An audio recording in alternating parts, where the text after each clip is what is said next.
harinya itu ada 1 sampai 7, 40 hari, apakah benar itu dari, katanya ada yang bilang dari agama Hindu gitu. Nah ini mohon penjelasannya mengenai harinya itu. Adakah zaman Nabi sahabat tabi'in melaksanakan tahlilan terhadap mayat 37, 40, 100 ribu hari? Bagaimana kalau menghadiri acara tahlilan itu mendapat pahala atau mendapat dosa? Bismillah, sahabat Kalam Hikmah. Kali ini kita akan membahas tentang tahlilan. Apakah tahlilan untuk orang yang sudah meninggal di hari ketiga, ke-7, ke-40, bahkan ke-100 harinya, apakah itu ada contohnya atau tuntunan dari Rasulullah SAW? Baik, pada kesempatan ini kita akan mendengarkan kupasan tuntas dari 3 ustadz ternama ya, Buya Yahya dan juga Ustadz Abdul Somad akan membahas tentang tahlilan. Tonton sampai habis untuk memahami perbedaan sudut pandang ini secara bijak, ilmiah dan juga penuh toleransi, tanpa saling menyalahkan satu sama lain. Baik, selamat menyaksikan. Terima kasih. Ini mengenai masalah tahlil gitu. Kalau ada orang meninggal itu kadang-kadang kita minta tahlil. Nah itu ada hitungan kadang-kadang 1 sampai 7, kadang-kadang ada yang pas 40 hari, ataupun 100 hari dan seterusnya. Nah ini mohon penjelasannya mengenai harinya itu ada 1 sampai 7, 40 hari, apakah benar itu dari, katanya ada yang bilang dari agama Hindu gitu. Nah ini mohon penjelasannya mengenai harinya itu. Makasih atas jawabannya. Wassalamualaikum warahmatullahi wabarakatuh. Waalaikumsalam warahmatullahi wabarakatuh. Urusan tahlil dalam bahasa fikih adalah ihda'us thawab, menghadiahkan pahala. Dalam bahasa syariat adalah ihda'us thawab, menghadiahkan pahala. Membaca Al-Quran, ada zikir, kemudian kita hadiahkan pahalanya untuk orang meninggal dunia. Ini perbedaan ulama dalam hal ini. Kebanyakan mengatakan nyampe. Dinukil dari Imam Syafi'i tidak nyampe. Tapi dijelaskan oleh muridnya tidak nyampe kalau tidak dialamatkan. Kesimpulannya akan menjadi sepakat bahwasanya menghadiahkan pahala adalah bukan sesuatu yang batil. Hanya permasalahan nyampe atau tidak nyampe. Bukan bid'ah atau tidak bid'ah. Jadi tahlilan itu yang menghadiahkan pahala. Perbedaan antara ulama bukan bid'ah dan bukan bid'ah, akan tapi nyampe atau tidak nyampe. Tapi dilapangkan menjadi bid'ah dan tidak bid'ah. Ini adalah permasalahan yang bahaya sekali ini. Bukan bid'ah dikatakan bid'ah. Baik. Kemudian adapun caranya bebas. Orang bisa membuat cara masing-masing. Selama ini kebaca qul huwallahu falaq, qul binnas, kemudian surat Fatihah, alif lam mim, ayat kursi, amanar rasul. Ya hadiahkan untuk meninggal dunia sah. Kalau Anda pengen satu Quran hatam boleh. Intinya amal baik lalu kita hadiahkan pada orang meninggal dunia. Selesai. Hadirinya pun bebas. Hari ini nggak ada harinya orang Hindu, hari orang tidak ada. Hari tanggal pertama hari kita juga. Hari ketiga hari kita punya. Kemudian kok ada kesamaan dengan orang Hindu? Tidak semua kesamaan itu meniru kok. Semua kesamaan bukan berarti meniru. Kita dalam hitungan hari-hari kita ada maknanya kok. 3 hari kita perlu witir 1, 3, 7 itu ada makna. Kalau masalah hari ada, tidak semerta-merta kita niru orang Hindu. Bisa saja itu masalah adat, kebiasaan. 40 hari Sayyidina Musa adalah 40 hari di saat itu. Kisah Sayyidina 40 hari. Jadi masalah hari itu semua milik kita. Adapun tuduhan bahwa orang tahlilan itu niru orang Hindu. Karena di Indonesia dulu masalah Hindu, kita di Hadramut sana juga ada orang hari 3 hari nggak pernah kenal Hindu di sana. Jadi jangan langsung dihubungkan mentang-mentang ada kesamaan. Tidak semua kesamaan itu saling meniru, tidak. Kemudian yang jelas manfaatnya adalah tradisi itu, adat. Jadi masalah hari 3, 7, kemudian 40, 100 itu kebiasaan. Jadi untuk silaturahmi lagi itu nggak usah pakai undangan. Jadi langsung hari ketiga. Kalau Anda nggak mau hari ketiga, lah ini kadang-kadang orang mempermasalahkan, ini sebetulnya, ini kebetulan kita menulis masalah ihda uthab at-tahlil, bisa dibaca dan bisa disebar bahwasanya orang-orang yang hanya ingin mencari kesalahan. Setelah didatangkan hujah menghadiahkan pahala itu benar, lalu bukan itu permasalahannya. Permasalahannya apa? Permasalahannya kenapa kok hitungan 1, 3, 7? Oh, permasalahan itu baik. Kalau saya rubah menjadi 1, 16, 12, 20, mau kamu ikut? Ya nggak mau dia, permasalahannya dia tuh pengen mencari kesalahan memang. Hati busuk, nggak boleh begitu tuh. Coba yang mengingkari hari 1, 3, dan 7, mau enggak kalau kita ganti 1, 4, dan 8? Ikut enggak dia? Ini bukan urusan hari, urusan kebencian. Kita enggak pernah, saya enggak pernah belajar ilmu Hindu dan sebagainya, kita enggak pernah ini. Hanya kebiasaan di kampung kita. Ada sebagian tempat hanya sampai 3 hari, enggak sampai 7 hari. Ada yang 1 hari cukup, enggak ada masalah kok. Hah? Jadi ya? Jadi jangan ada hubungan gitu. Jadi nggak ada itu. Kalau katanya meniru orang Hindu, kalau meniru hari selain hari 1, 2, 3, 4, 5, 6, 7, apalagi hari yang bisa kita ikuti nanti? Yang jelas kita tidak meniru mereka. Loh, mereka kan juga membuat sajian-sajian. Mereka sajen, kita adalah hidangan makanan sedekah. Bukan sajen, bukan. Kita sedekah, selesai sedekah pada orang yang saudara, sanak kerabat. Oh, ini masalahnya memberi makan ke orang lain. Kan itu kan Nabi menyuruh ngasih makan, bukan kita makan di sana. Itu kisah Sayyidina Ja'far mah nggak mampu, dan itu adalah bukan larangan, itu perintah bagi tetangga untuk membuat masakan bagi yang keluarga meninggal dunia. Bukan larangan membuat makan. Dia di mana jadi rubah larangan? Coba perhatikan. Isna'u li ali Ja'far at-ta'am, buatlah makanan untuk keluarga Ja'far. Sayyidina Ja'far fakir keluarganya. Dibuatkan makanan, dikirim ke rumahnya biar senang di hari itu karena berduka. Ini perintah tetangga untuk memperhatikan, bukan larangan orang yang punya rumah membuat makanan. Kenapa jadi berubah semuanya? Kalau ada orang tidak tahlilan, insya Allah diampuni oleh Allah, selesai. Tapi kenapa menjadikan tahlilan bid'ah, mencaci dan sebagainya? Ada apa itu semuanya? Dihubung-hubungkan dengan orang Yahudi semua, ya, orang Hindu, Buddha. Aduh, Masya Allah. Kok gampang banget kita menyamakan orang dengan orang-orang Hindu? Kita bahas dengan rinci, coba yang pengen tahu detailnya bahas itu.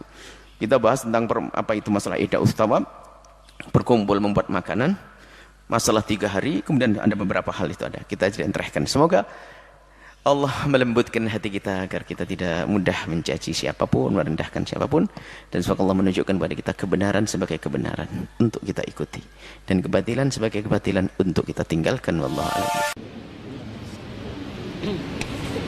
Adakah zaman Nabi sahabat tabi'in melaksanakan tahlilan terhadap mayat 3, 7, 40, 100 ribu hari?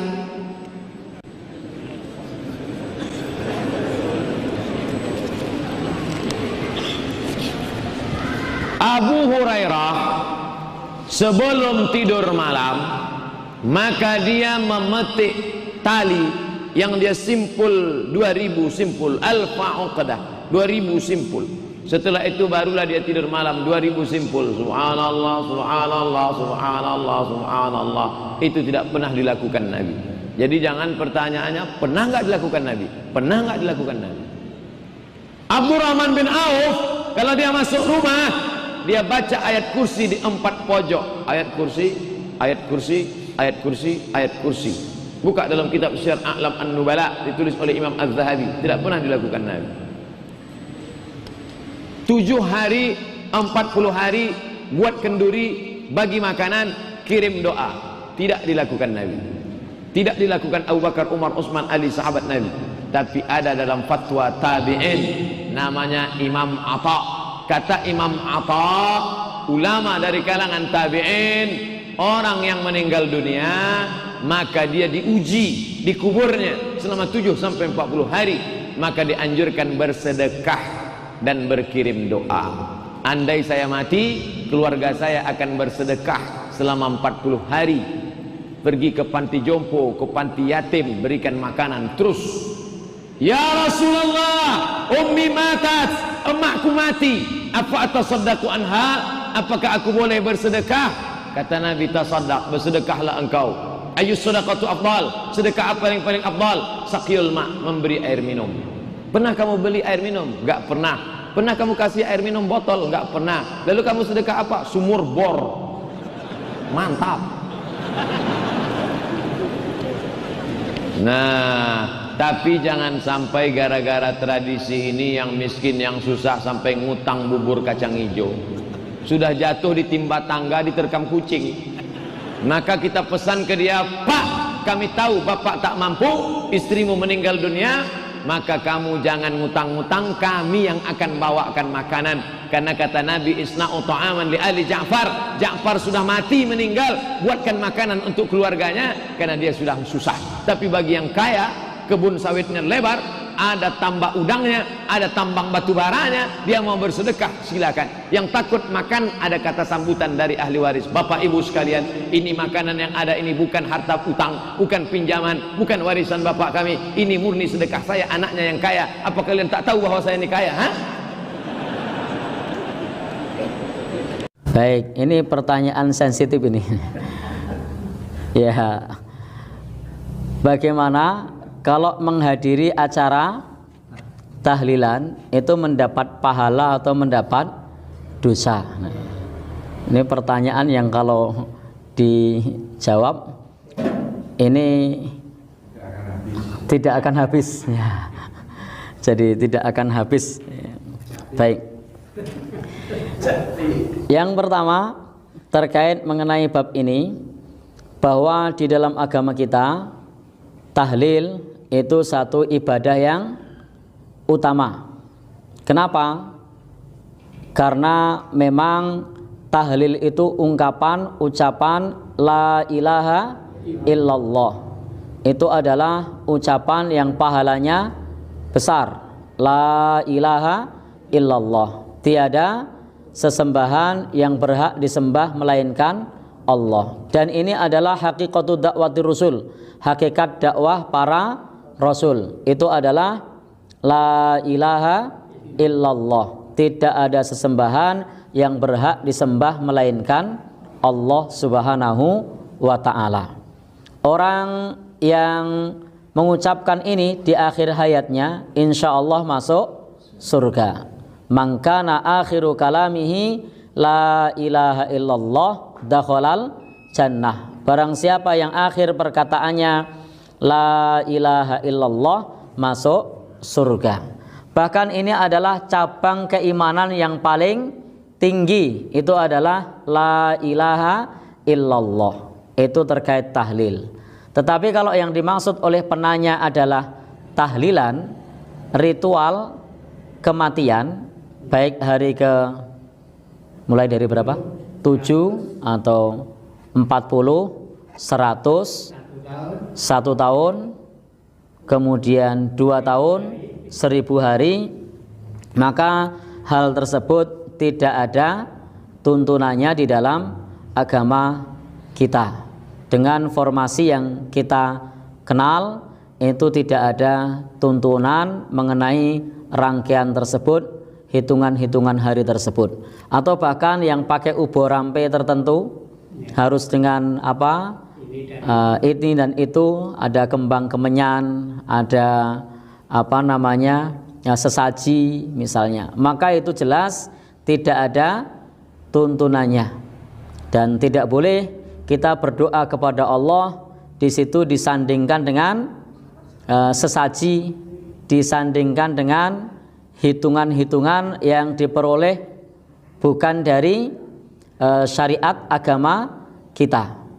Berbeda halnya dengan sodakoh. Kalau sodakoh jelas sampai dalam agama kita, sodakoh jelas sampai. Hadisnya banyak tentang sodakoh atas nama orang yang meninggal dunia, itu jelas sampai. Sebagaimana dalam hadis Nabi, ada orang yang bertanya kepada Nabi, inna ummi iftulitat, ibuku mati mendadak, walam tusi, ibuku belum sempat berwasiat, afatasoddaqtu anha falaha ajrun, apakah jika aku bersedekah atas namanya ibuku dapat pahalanya? Jawabnya na'am, ya. Jadi terkait bacaan tahlil itu jelas pahalanya besar ya. Kemudian sodakoh itu jelas pahalanya sampai. Tetapi rangkaian yang semacam yang kita kenal dengan hitungan-hitungan yang ada, dengan ubur rampe, sesaji dan serono-serono yang ada, itu tidak kita kenal di dalam agama kita, dan itu jelas tidak sampai. Itu jelas tidak sampai. Sebagaimana sabda Nabi, man amala amilan laisa alaihi amruna fahuwa raddun. Barang siapa yang beramal dengan suatu amalan yang tidak ada tuntunan dari kami, maka amalan tersebut tertolak. Maka amalan tersebut tertolak. Lalu bagaimana ketika kita hadir? Apakah berpahala atau tidak? Konsepnya adalah ketika kita melihat hal yang semacam itu, kita bukan hakim untuk menghakimi dia berdosa atau berpahala. Karena dosa dan pahala itu urusan Allah Subhanahu wa ta'ala. Konsepnya kita adalah kalau amal itu ada tuntunannya, kerjakan. Kalau tidak ada tuntunannya, tinggalkan. Karena perintahnya adalah kita diminta untuk ittiba kepada tuntunan Rasulullah Shallallahu Alaihi Wasallam. Dan kalau kemudian ada saudara kita yang menghadiri acara semacam itu, maka berikanlah uzur. Berikanlah uzur. Bisa jadi belum tahu, atau bisa jadi ada pertimbangan manfaat dan mudorot. Khawatir dikucilkan misalnya, atau khawatir dibully misalnya. Ada pertimbangan menghindari mudorot misalnya. Jadi kita tidak boleh menghakimi saudara kita dengan dosa, menghakimi saudara kita dengan neraka. Tapi konsepnya adalah kalau sesuai tuntunan, kerjakan. Kalau tidak ada tuntunan, tinggalkan. Karena urusan hisab, wa hisabuhum 'alallahi ta'ala. Hisabnya adalah urusan Allah Subhanahu wa ta'ala. Dan kita tidak tahu di balik orang yang menghadirinya itu bisa jadi ada alasan tertentu. Contoh tadi karena tidak tahu, atau ada pertimbangan manfaat dan mudorot sehingga kemudian hadir pada acara tersebut. Jadi tidak perlu kita untuk menghakimi dengan dosa atau pahala. Prinsipnya tidak ada tuntunan, tinggalkan. Dan mudah-mudahan ketika seseorang terjatuh dalam kekeliruan, Allah Subhanahu wa ta'ala mengampuninya.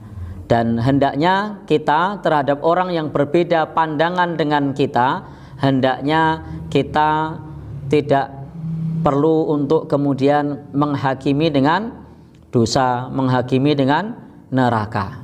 Artinya apa? Kita punya sudut pandang, saudara kita punya sudut pandang yang lain. Dalam pandangan kita bahwa acara semacam itu tidak ada tuntunannya dan tidak perlu kita amalkan. Adapun saudara kita yang punya pandangan yang lain, maka konsepnya adalah kita tidak menghakimi, tetapi kita mengamalkan sesuai dengan yang kita yakini. Yang kita yakini yang seperti itu tidak ada tuntunannya. Wallahu alam bishawab. Sahabat Kalam Hikmah, terima kasih sudah menyaksikan video tadi. Mudah-mudahan bisa menjadikan ilmu baru dan juga wawasan bagi kita semua. Boleh like, share, subscribe, dan komen ya. Terima kasih. Assalamualaikum.